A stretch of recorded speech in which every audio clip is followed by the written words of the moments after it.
Welcome to Skull Radio. We are live tonight with Chris Gamble from Goreaphobia. How you doing tonight, Chris? Good evening.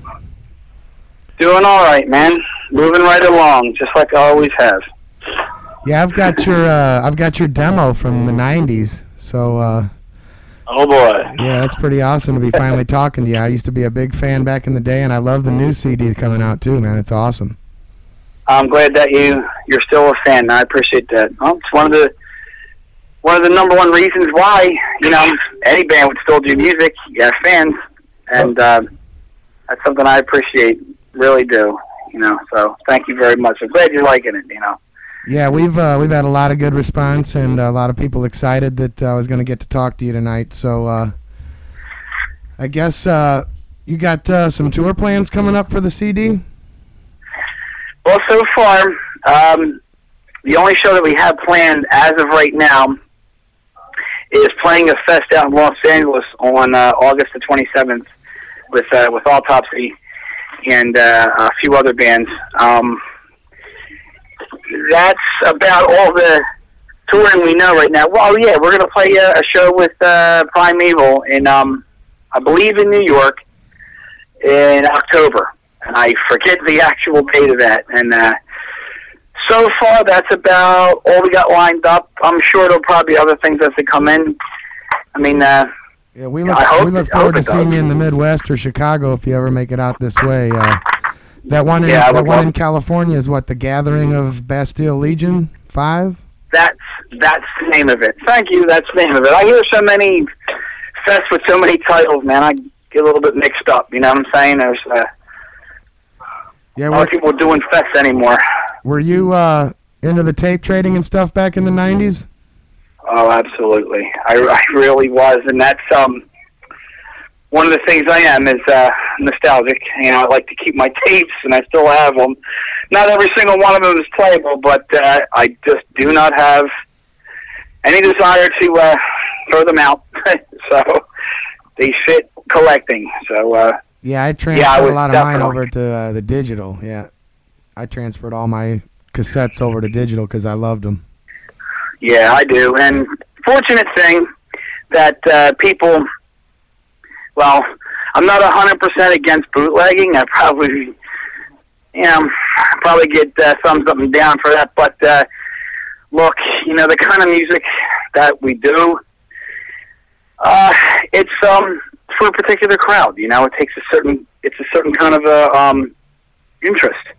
It's just like horror movies. You get a lot of people, ew, I can't watch that. And then there's people like us that love watching Zombie. The part where the woman gets the splintered door wood right through her eyeball.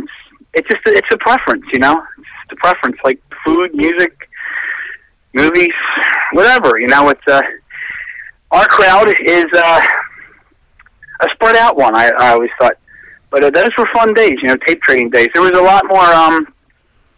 There was a lot more authentic people. It was something special when you got a letter from somebody in the mail, from like Finland or somebody from Australia writes you, somebody from Brazil. Tape trading, because you knew if somebody's taking the time to write a letter to you.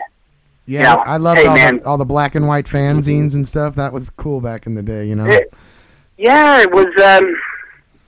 It was fun. It really was fun.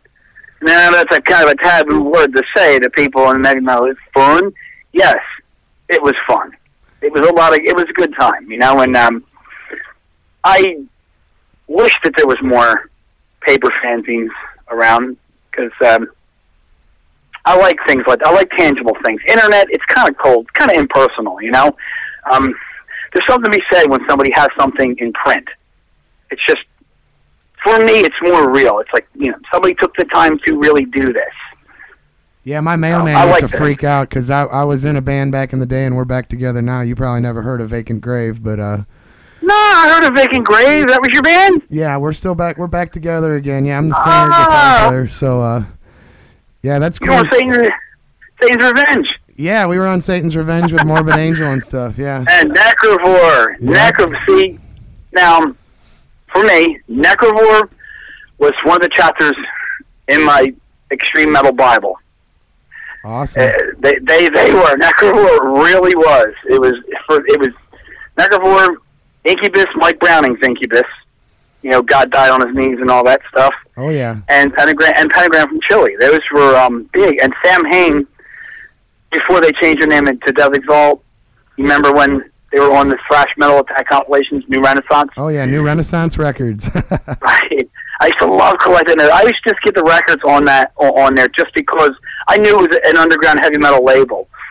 You know, and back in the 80s, you knew it. And people that did fanzines and tape traded, you knew what labels released what. You know, it's a little bit more easier to spot things, you know. So it was fun. Not every single record was great, but as time went on, I learned to appreciate some of them more, you know. Oh yeah. It's a sign of times, and you were in it, so you know better than I do. So, well, you started your band in what, 88? Yeah. Mm-hmm. Yeah, yeah, 1988. I think my demo was from 89 or 90 from you guys, wasn't it? Yeah, the Morbius Pathology demo. Yeah, summer of 1990. Mm-hmm. Yeah, that's when we finally put out a CD in 1990. But shortly after that, we broke up, and about a year and a half ago, we got back together. We've been doing shows. We got a new disc coming out, but it's not about us nice. tonight. Wanted to find out about okay. you. Do you still wear? Sorry. Oh no, we're good, man. Do you still wear all those spikes? Oh God, yes. And the thing is, I enjoy. I don't like to wear the same things all the time. I like to come up with different things. That's one of the things I really like to do. I mean, I love creating music, but man, I love creating a look to go with it, because two biggest influences for me, visually in extreme metal, was Hellhammer and Voivod, and they had everything conceptually done so good. The look, the artwork, lyrical content, song titles, everything. The way they looked live, everything complemented each thing that went on. You know, it's just, to me, it's just simple. Wow. You know, that's what I want to really see. Yeah, I like a good show. I definitely like it when they put on a real show instead of just coming out in jeans and doing what they do in the basement for practice. You know, I like a real concert, you know. That's how I look at it. You know, I'd rather look like I didn't just roll out of bed and then get up on stage and look disinterested. You know, if you look disinterested, to me, if a band to me looks disinterested, why am I going to want to watch it? You know, there's like it seems to be a thing that I personally have spotted out in a while, and I'm sure there's other people too. It just seems like a lot of people get this thing where it seems uncool to show that you're into the bands when you're there. You know, no more headbanging or thrashing, or a really good camaraderie of musical enjoyment. And it's energy. I mean, it's energy. We still get the kids here in St. Louis will do a pretty good pit still, and they thrash their ass off here still. So it's a piece of it. I mean, either you're thrashing up front, or you're fist banging, or at least you're just saying, you know, maybe just kind of getting into it or whatever. But you get these guys, and even these girls now, they just come there. It's a pissing contest, man. Everybody's worried about, you know, the new tattoo they got. Is that chick over on that bar stool? Are they here to see me, or are they here to see the other guys? And they sit there with their arms folded, and they give you, you know, they're giving you a look, you know. And it's like, wait a minute, what about? Isn't there a show for like bands here tonight, music? You know, isn't that the kind of thing that would like draw you out here first? Like you kind of want to get a little bit of energy, get something out of your day or something, or release something. I mean, nothing wrong. I know people get pick up bars, et cetera, but it's just, I mean, it's a piece of it. Yeah, but I think people are missing more of the actual thing that draws them there, the musical enjoyment. I mean, I can't speak for everybody. That's silly, of course, but it's how I see it. Oh yeah, we love to thrash, man. We still got the horns up, man. Right. It's well, look, it's the kind of music we're doing. I mean, guitar, you know, bass, pounding drums, vocals. Whether you're screaming like, you know, you're like like you're in Judas Priest, or you're growling like you're Mike Browning from the Morbid Angel days or something, and you just whatever, you know, energy, you know what I mean? I was always sore after the shows, you know. If you're not sore, you didn't have a good time. Shit. Well, yeah, those are the days. The last time I stage dived was Nasty Savage DRI, and it was in 1980. It was the year we put Goreaphobia together.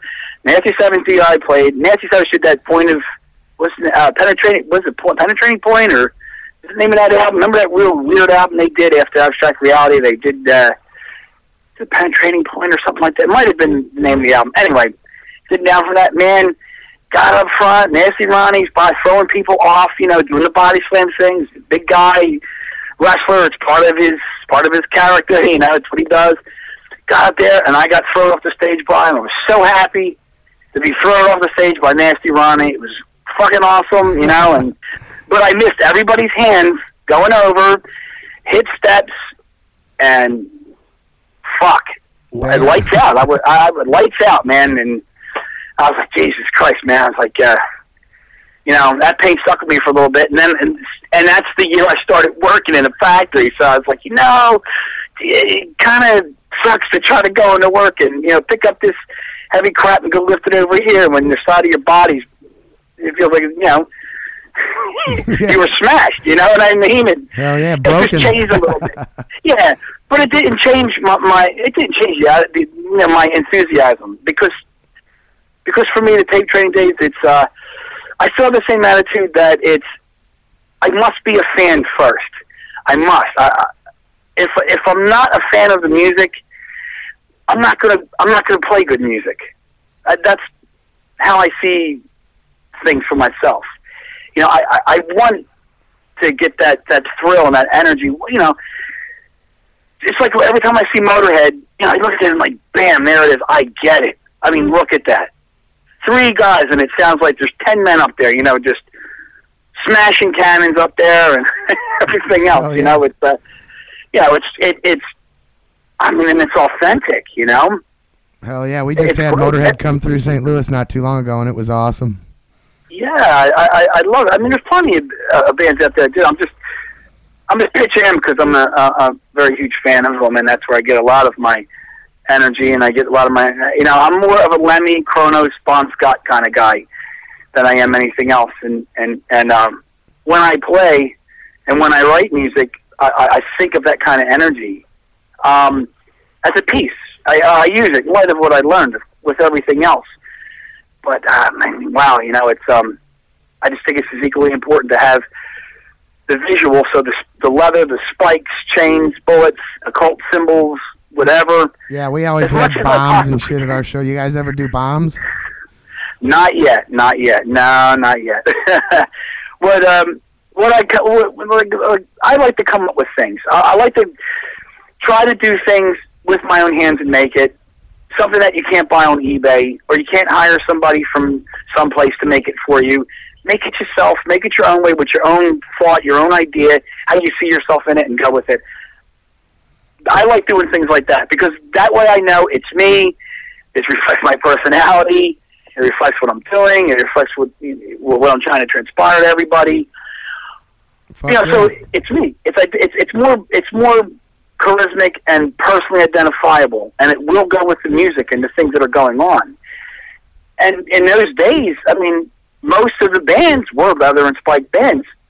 Those are the things that had my interest in me. Like, that's got to be some very aggressive stuff on this tape or this album. I've got to hear this. Now, I know things are different this day and age. You know, sometimes people have a look, but my God, there's no real energy. It's dry. It's flat. It's not as powerful, or it's too drony. Whatever, you know. But it's a preference thing, and I realize this. A lot of things branch off in other directions. I kind of just got one look of it, and it's, you know, just raw power, high intensity, and aggression. Hell yeah, that's what we play here on Skull Radio. We only play the heavy shit, so the kids love you guys. We play all the old heavy stuff all the way to the newer brutal stuff, you know. Yeah. Try to keep and I like hearing.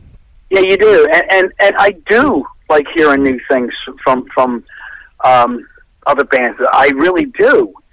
But the thing again, and I'm sure you know this even more than me because you do a radio show, is so there's more people in bands than there are fans. You know, everybody's got their own band in their bedroom, and they can put it on the internet and post their songs. I mean, it's just technology. It's day and age where, but it's so much of it. And I just think so many good things really get passed and not found. And like it's so saturated. Everything's so saturated. Yeah, everybody's got Pro Tools, and they just slap a quick demo together. It used to be hard to put a demo out, you know. And if you did put a demo out, you had to like really like play it with people. You had to. It took however many guys in that band to put their energy collectively together and come up with that. Yeah. So it stands the test of time for me. But I'm a 40-year-old guy now. Yeah, our demo 86. I'm 46. Okay. Our demo 86, we had a trash can for our second kick drum. That's how. Wow. We had a couple pillows in it. If you listen back to it, you can't tell one of them's a trash can, but that's how broke we were, and we got it done. You know, that's how you got to do it. Just whatever, use what you got. You know. It's true, but you know, it's like I said, there's something to be said when something is done with your own hands. You know, doing something, playing something. When you press buttons, it just kind of, it really doesn't have the same core effect that it should. I don't think so. I don't think so in extreme music. Yeah, like I said, I'm with you on that. I agree 100%. Yeah. Like I said, I know there's younger people, and this is what they're pretty much born and then bred into the technology age where that happened. So I'm more prone to thinking that a lot of them aren't going to fully understand it only because they haven't experienced it. Not saying that they wouldn't, and not saying that these people cannot get that experience into them, but it's just, it's harder to do now than it was back then because a lot of the equipment's getting obsolete, things are being replaced. There's really almost no 2-inch tape anymore, and when you do things analog on tape, I mean, drums, guitar, bass, vocals, every little squeak and squeal or click, it's caught in that recording, and it's a piece, it's a little piece, a little tiny fingerprint of the song in a way. The sound, it's organic. I look at things like this. So I love all the Bon Scott albums. Everything ACDC with Bon Scott, I love it. And it's the same thing with Motorhead and all the early Venom albums and Sodom and Obsessed, you know, by Cruelty and Innocent Evil and all the demo days. You know that what you did that day at that time period when you were at the height of playing that song, and it's caught. It's, you know, I think it's a magical thing. I look at things that way. Hell yeah. So, what's the scene like up there in Philadelphia? You got a metal scene up there? well, there is, but oh man, we seem to be kind of, well, maybe not so favored because there seems to be more like a crust punk kind of thing.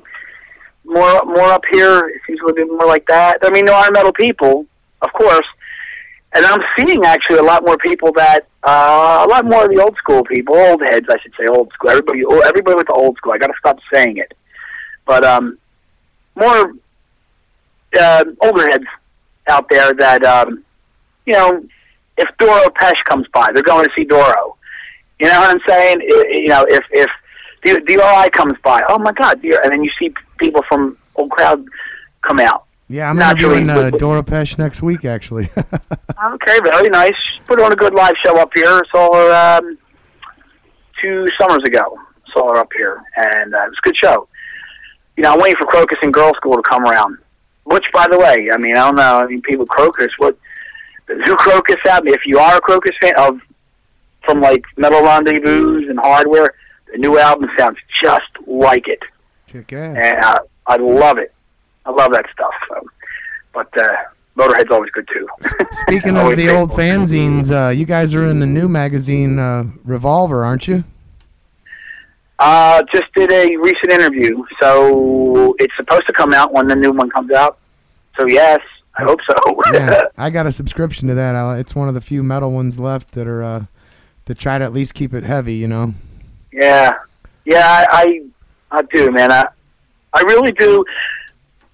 Every once in a while, I pull out like Ard Shock and Metal Mania and Metalation Magazine and Cream Metal. Remember all that stuff? Yeah, we were in Metal Forces. Lucky. Man, what issue was that? Who was on the cover of that issue? It's got I'm trying to collect them. It's got Suicidal on the cover of that one. It's got I forget his name, something Muir, the singer of Suicide. Oh, Mike Muir. Yeah, Mike Muir. Okay.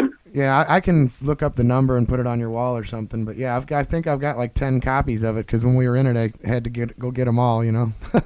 Yeah, but I love this because you know those demo days and things like that, and even those albums. When they first came, it's fun to read after all these years out of those magazines. Just how people looked at metal, the journalism of it. I mean, people were real writers, like, not saying that people ain't real writers now, but you knew that these people were like real writers. They were serious enough. They had to go to shows. They had to get on the phone. They had to go deal with record companies. Everything's just internet. I just think it's a more distant and plastic industry anymore when it comes to music. Yeah, these kids just YouTube it and it comes up now. You can look at shit all the way back to our era, and kids know more about our era than us, it seems like, because they can just YouTube it or Google it, you know? Yeah. Yeah, you had to do some legwork back in those days, but it was fun. And you know, most of the albums that I like now, I didn't get a chance to hear them all back then because you had to see if the record store had them in. You couldn't order it. Well, you know, some places you could order it if they got records from that record company. At least in this area. There was one store you could order a record from them, provided that they held distribution and that record label. Like New Renaissance, the only way I was getting New Renaissance records was at Tower Records in the downtown area of Philadelphia. Nobody else had New Renaissance at that time. And wall-to-wall sound and video was already like closed down by that time, at least out here in Philly. You know, in Import Records, Megaforce, all that stuff, the Music for Nations, everything was imports. Yeah, and instead of paying Blade.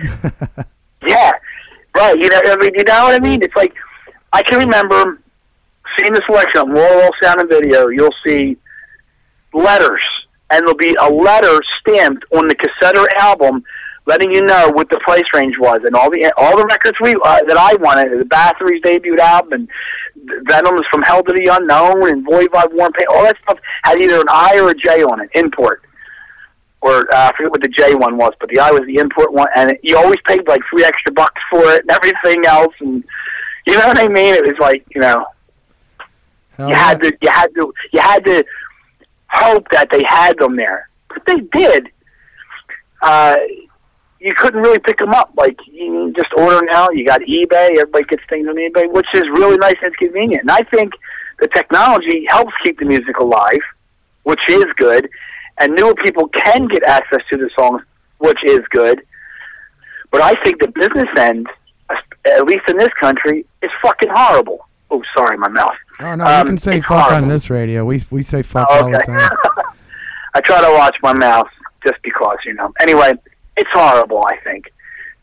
Not enough authentic people are in the business.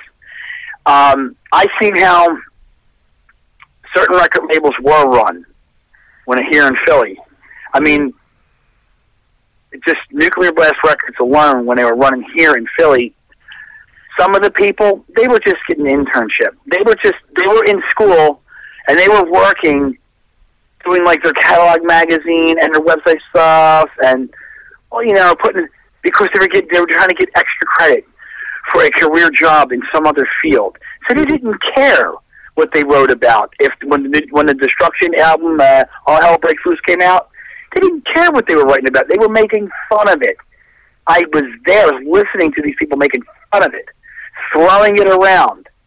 You know, look at these dorks, etc. You know, just busting on them. My fault was, it's like, you prick. ungrateful, pathetic, stupid prick. It's because of people like this. You're sitting in that desk right now. Have a job that's going to lead you to a career you're going to go. You need to go. You really need to be that brazen. And okay, maybe one thing when you work among colleagues, but you got bands in there. You have people on your label, and you're making fun of their stuff. When you're working in there, it's insulting. Yeah, how did you guys end up hooking up with this Dark Descent Records, and where are they located? Matt, he's in Colorado, and a guitar player, VJS, lives about 3 miles from him. But Matt from Dark Descent, he approached us and really liked the first album, Order Repulsion, and knew the problems we were having with Ibex Moon, which was a nightmare. He, said, "Man, I really want to put out your next album. I'm interested in it. I think the band's great. I believe in you guys." And he's like, "I'll write up a simple contract and we'll get it going." Came up with a simple agreement.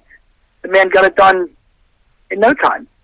I mean, it only took him about maybe a week to get everything together and start the ball rolling. Great.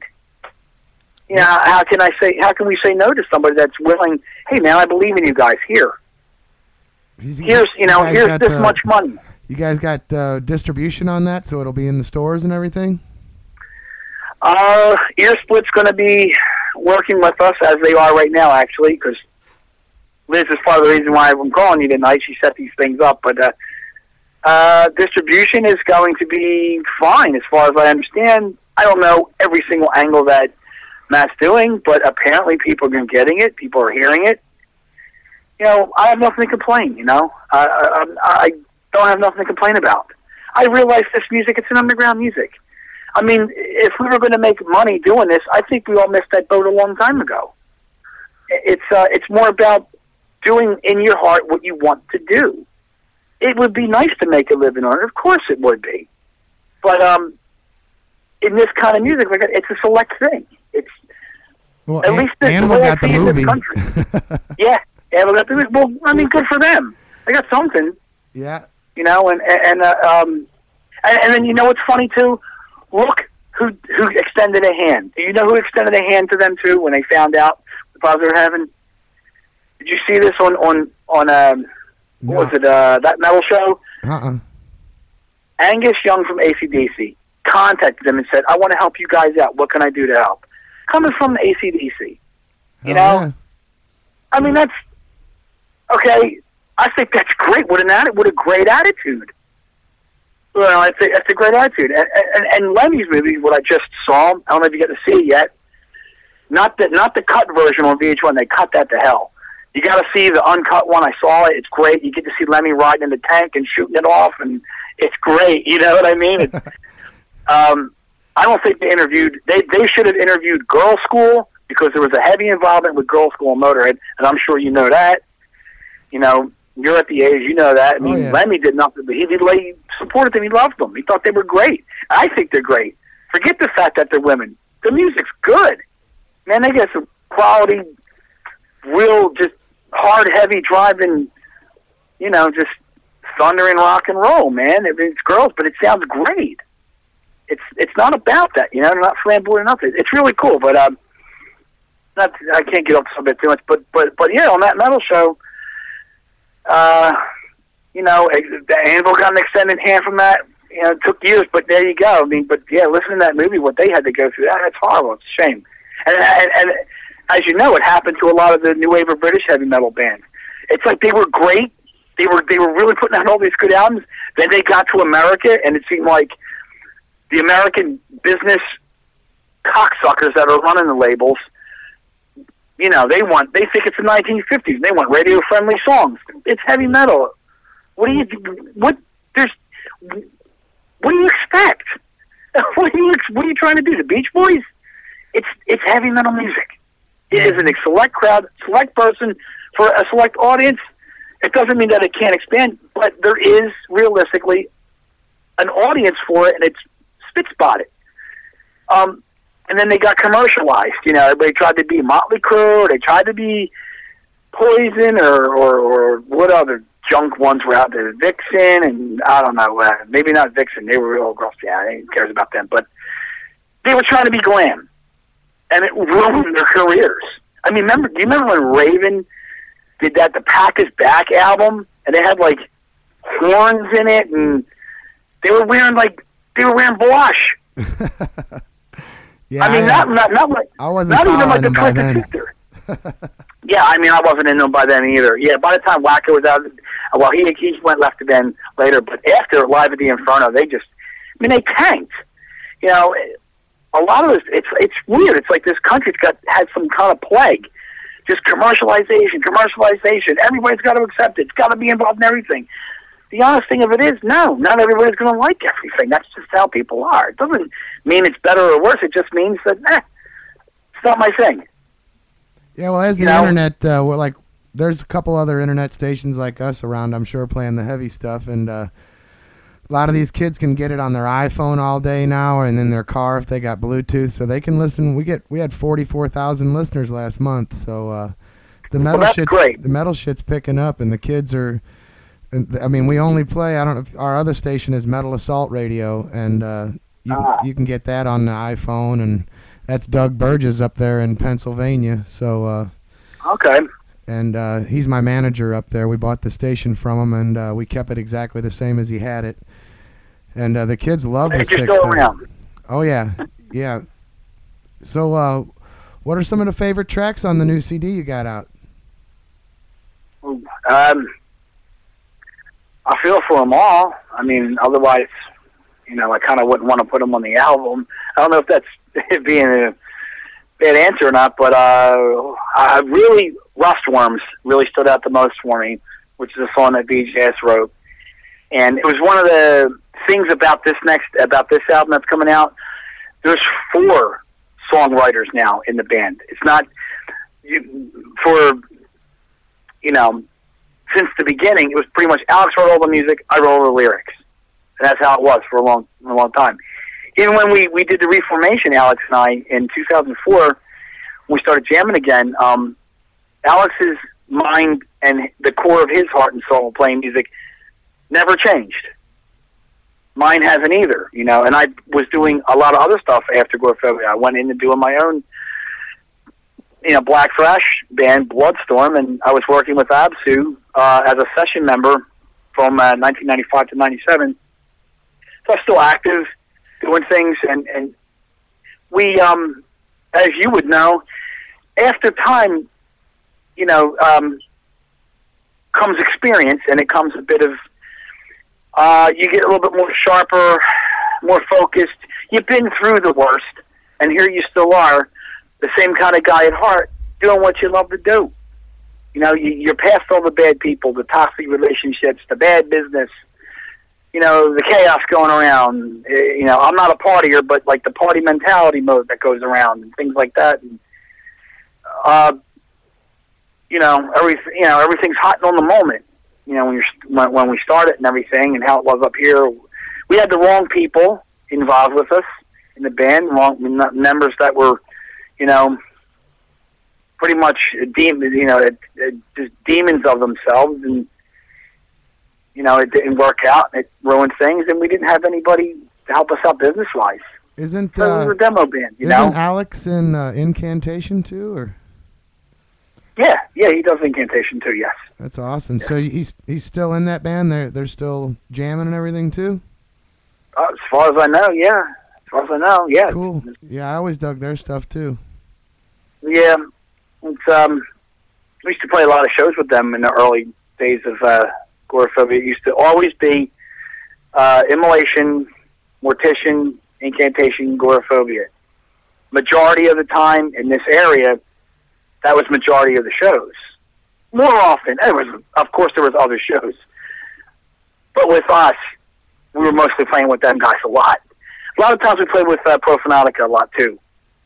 Back in those days, when Aragon was still alive and everything, we did a lot of shows with them, and it was a pretty good hot spot for at least from 1990 to 92. It was a good area from New York down to Washington D.C. It was a good area, and did a lot of shows with Deceased in the early days and things like that too. Played with Primeval.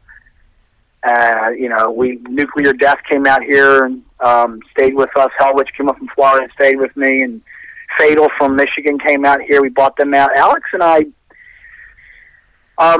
in the very beginning of the underground area, there was 4 guys that were trying to spread the word. Fanzines, tape trading.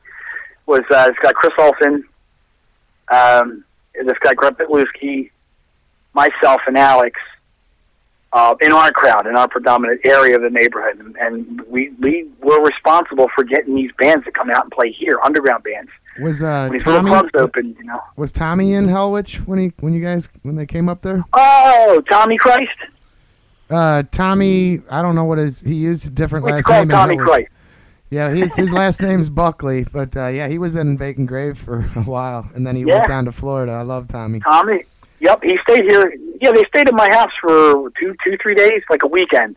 They showed up at like 3 o'clock in the morning. It's pretty funny because I used to write to Pat all the time. Actually, it's because of New Renaissance record compilation record they put out, Thrash Metal Attack, or no, was it Thrash Metal Attack? Thrash Metal Attack. I think it was Volume 2. Hellwitch had Torture Chamber on there. And that's how I was writing all the bands off the compilation albums. Yeah, because they put our addresses on there. Yeah, exactly. But that was a really good way to get a hold of everybody. And you know it. That's a sign of the times. It's just a sign of the times. Hell yeah. We really got things rolling here. We did the demo, and then Relapse picked us up, and we're trying to work with. We had 2 other guys. When Alex kind of fell out of interest, wanting to play anymore, he split. He kind of didn't want to be involved. The other guys that had involved with me, I figured, I want to really try to see if I can make this work. I spent just as much time. I want to try this. I want to try to make an album now. Never worked. Wrong people involved, and it was wrong. They had other ulterior motives, and they were all bad. And it never worked. So I just was like, I'm out of this. This is bullshit. And I just quit it and took a hiatus for about a year and started doing Bloodstorm. And like I said, Alex and I, years went by. We did a lot of things, man. But when we decided, hey, we talked, and why don't we try to set the wrong right? Because we knew, both of us, we still had the same interest in the same way that we wanted to do things. It's like, you know what? The hell with this. So what? It'll be 20 years. So what? Let's just do it. Do it. The hell with it. For our own sanity, for his sanity and for mine, we wanted to try to make something that was wrong right, and it worked, and it's going on, and it's better. Now we got right people involved with us business-wise. We got Jim Rose. Jimmy's excellent. We love Jimmy. Having him play drums with us, it's so much great positive energy. He's full of energy and full of life on those drums. And I like that too. And every time we see him play live, he'll have a little smile the whole time he's playing.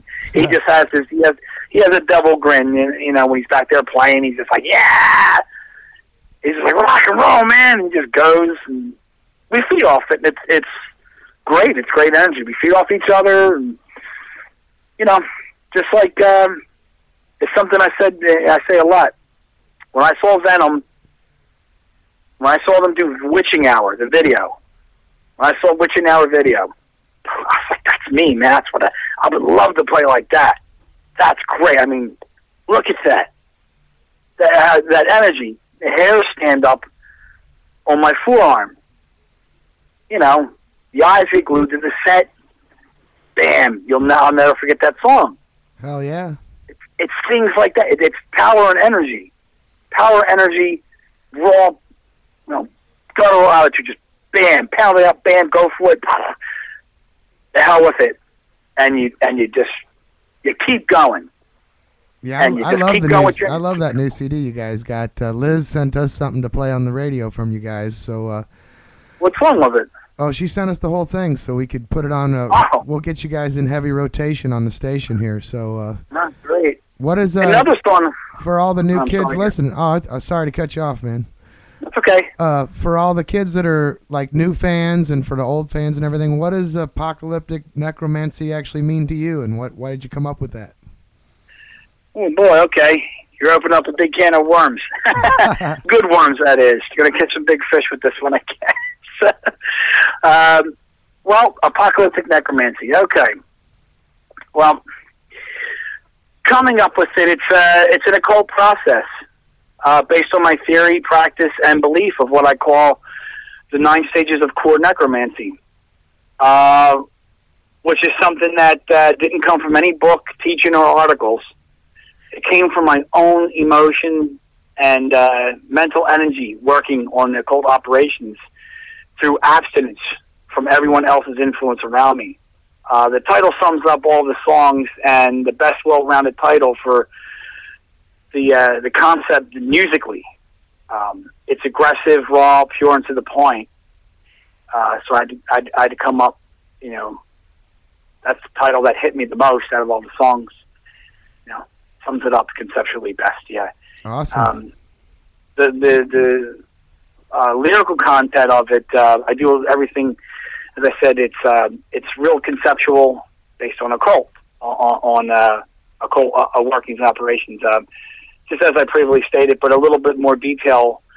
Being my past 2 years since mortal repulsion, I spent a lot more time doing what I enjoy in my personal life, which is occult practice and theory. It's like a retrograde into all the things I've learned in the last 20 years.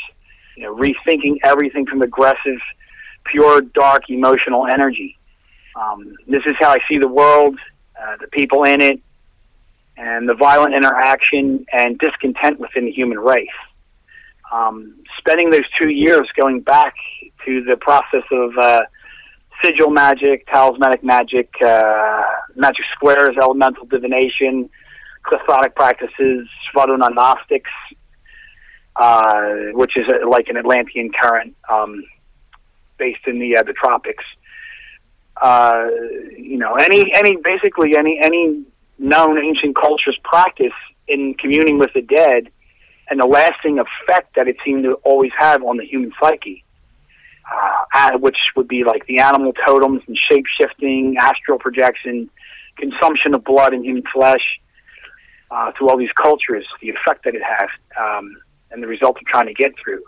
I'm basically taking everything I've mentioned and reintroducing it into society this day and age and explaining it. I think that these things and these stages, which all lead to the inevitable belief that I have that the human race is parasitic, and the end result of this is the success of the universe would be the extinction of human influence.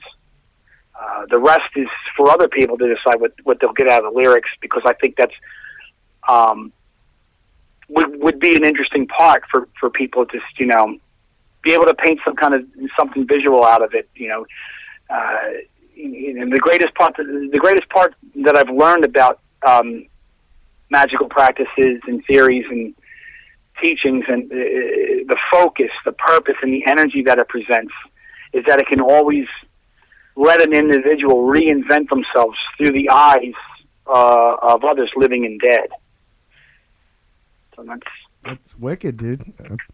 Thank you. We've got a talk show on Sunday nights with Craig LaCicero, and he's one of our regular Sunday night DJs from Forbidden, and they talk about all kinds of cool stuff like that. They'll get on the government one week and talk to all different stars in the business. So maybe it's great. They'll contact you through Liz or through Facebook or something, and we can if you want to set up a deal with them, you could get into depth about all that. They do like an hour to 2 hour show where they just talk to somebody and let them go, and that'd be awesome. I'm sure everybody'd love to hear it, man.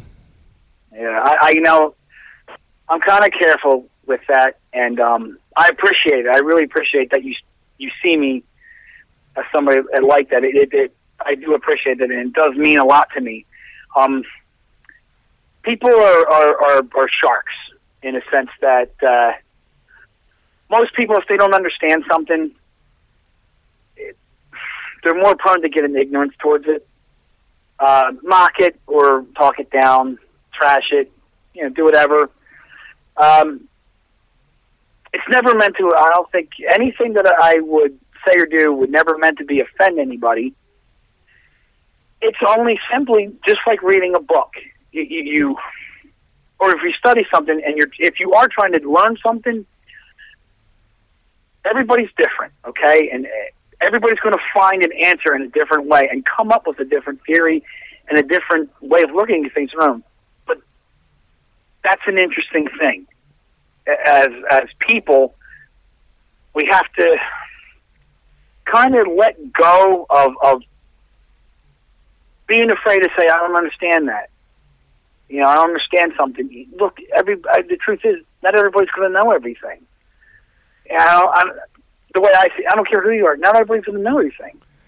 Yeah, that's kind of what the show's about. I mean, they've had John Schaefer from Iced Earth on. We've had Neil Fallon from Clutch, and these guys are all into some pretty interesting things like this. And they'll really get into some in-depth talking. And I mean, I've watched the shows back a couple times because it's you learn something new. Yeah, I mean, there's just too much to mention when it comes to the occult overtones in music, and even just in life in general. The interest of it, I'm interested, always have been, and it's the thing I know best, and I just know it's how I know how to write, and I do things that way, and everything is interesting about it for me. I mean, what I've experienced from the beginning of learning and the interest with having ideas, I started testing myself a lot with theories based on pioneering occult practitioners and writers in my own view of what's important. I think when everything is explored, if you're interested in it, when you come out of the other end, no matter what the outcome or result, you take the time and the focus, the spiritual energy involved to pursue it, you should always find enlightenment in some way. Whether you call it black or white magic, dark or light, for me it's one color, silver. I call it silver magic, it's everything. Breaking yourself down to a primal, lone existence of what's considered non-being, and just like rediscovering yourself, and from that you rebuild yourself, create your own magical universe, which is what I think of as free will. It's like, here's something that I like to say. Part of it's a quote taken from the Kenneth Grant book, and the rest of it's, my point of view on it too. It's every man and woman is a newborn star in the universe to shine, to glow, and to give enlightenment of your own light. Be free in the darkness of the universe to explore with light. That's the thing, a quote thing that I keep that on a desktop all the time, and I read that a lot when I go to write and do things. That makes a lot of sense. Yeah, it's cool. Yeah, it kind of reminds me, hey, don't overthink, but think from the beginning and see what you come up with this time. It's constant enlightenment. Now, things evolve and things change. Energy changes, and it changes. And it's a part of one of the things of necromancy is that. But it's just, that's a path certain. There's been people choosing to try to go that path to find their way through that kind of communion. To me, it's not wrong. It's another way of looking at it. And I just completely wrote the album based on, I think it does to the human psyche of it. I could go on forever, but I won't. As I was told from my occult advisor back in 1990, when I was,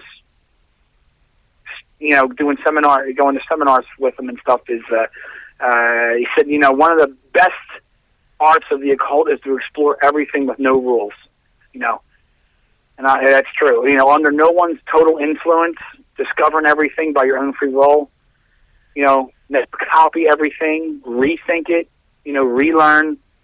Your results are always rewarded when you do things as a sole individual in a magical universe. It's like no one person can ever have the same result as the other. So explore and enjoy it and watch what you come up with. And it's the best thing I could say to anybody that wants to partake and involve. That's some good words. Good words, man. Thanks, man. This is my life, and I do it. But at the same time, I love my Three Stooges. I love to watch, Looney Tunes. I love seeing Father and Rango and smack a board on the dog's butt. You know what I'm saying? And I like watching All in the Family. I love all that. I like enjoying things. I enjoy animals and stuff like that, and I enjoy comic books. I love it. I'm a kid at heart. Sounds like you're at a good place in your life, you know? You should be.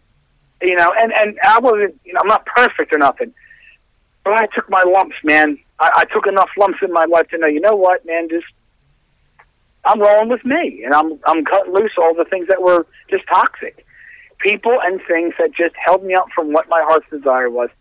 I think most people I know have already been through that. And the ones that haven't, I'm quite sure, are going to go through it sooner or later. It's just life. Yeah, it is. So you're saying I got to leave my chick? No. If you have somebody who's been with that long, hey, man, you know what? I mean, I had my days where I'm my promiscuity, you know, promiscuous. But it's not the thing that wasn't the most important. It wasn't the thing that was me. It wasn't what I wanted to do. You know, I have a very good woman. I'm going to be marrying my best friend next year. She's been one of my closest friends for 10 years, you know, and I'm with her, and it's the best thing to do, man, you know. It's this, I don't have this, I guess it's like what I said earlier, people that go to these shows, they go there to, you know, they're going there to pick up people, pick up. They're not there to check out the band, listen to music, be a little interested, and have something, you know, some good energy to go with. It's there to pick up. It's a pissing contest between certain guys. Who's going to get the chick? Who's going to get the sleazy chick? What sleazy girl is going to get to blow the guy in the toilet? Whatever is going on, you know what I'm saying? Yeah, I'm not into all that. I'm it's too like old for that now. Yeah, it's like the main purpose isn't there. It's like it's lesser on the interest of going to shows. It's not so much for the bands anymore. I'm like, oh man, you know, I love this stuff. It makes me feel charged again, getting into this, you know. That's what Nancy Savage did for me, you know what I'm saying, when I saw them all those years ago and stuff. And just them as an example. There's tons of others, you know. But I wish there was more of it. Instead of, like, you know, everybody's waiting to get a pickup line. You know, is my tattoo better than that guy's? You know, and the girls, are my nipples pierced? And what guy likes that? And can I show them off? And it's just, to me, it's not real, man. It's not real. Yeah, I'm with you there. I'm definitely with you there. It goes on. It's a piece of life, you know, and it's going to happen. Any kind of gathering, whether you're at a shopping mall or you're at a show, you're out having dinner. People, you know, there's people doing that, hook up or whatever. Yeah, I understand that, but you know, it would just be nice if there was just as equal enthusiasm in the bands. You know, maybe just a notch more than that. Yeah, around here the kids are pretty into the shows, man. I mean, we'll get 80-90% of the people will get up in the front. There's always those people in the back just that don't get it. But you know, I mean, if people are okay, not everybody up front or whatever, but at least if they're there, well, maybe at least give a clap or something. You know what I'm saying? Hell yeah. A shout out or something. You know, stand there like you're you're one of the corpses on The Walking Dead. You know, I don't know, a little life, man, a little energy. One of the things I don't want to forget to ask you: are you guys have any plans to do that 70 tons of metal anytime? Is that cruise? Yeah, it's the cruise with like Forbidden and Testament and Exodus and Pestilence and. Jesus, I mean, you know what?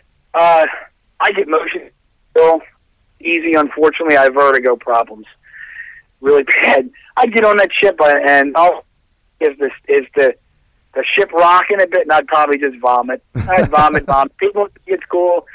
Yeah, they look cool, but when you're that sick, man, I ain't lifting the bass up. I don't have the energy to pull my zipper down to piss properly if I get that sick. So I guess that's a no, huh? No, I won't rule it out. I shouldn't say no. I would have to be heavily medicated with meclizine. I think I don't think that ship really rocks too much. They go in January and all the hurricane season's long past, and it's a pretty smooth sail. I mean, I don't even think you'd know you were on a ship, really. You know what? I'll try it. I won't be complete, like, oh, you're going to do that because I get sick. I'll try it. But part of the show is I might get sick. Well, it's Goreaphobia. You gotta get sick on everybody. Yeah. I'm sure people would appreciate that, you know. I'd have to eat a real good, hefty, greasy cheesesteak from up here. Yeah, and then get on there and do that. I'm doing. It's going to be my first cruise this January. I'm looking forward to meeting a lot of these bands that I talk to on the radio and stuff. So, I thought you might be getting a call or maybe wanting to do that. So, I'm up for a lot of things. You know, it's you know, unfortunately, I do have jobs. I got 2 jobs. I do have to work. It's gotta be sensible because I need to live. You know, so. Yeah, I think the bands get paid pretty good. Plus, you get the cruise for free. So. Yeah, that's, you know, there's probably other things. Hell, man, I would just like to, you know, do like a nice, do a couple nice shows in Europe. I'd be satisfied with that. I'd love to go to Australia. I would really love to do that. You know, this is the thing I want to do if I ever go there. I want to get in the Australian model of a Ford Falcon F1. Which is the same car used in Road Warrior, Mad Max 2, and ride it through Broken Hill on their highway. I would love to do that if I got my foot on Australian soil.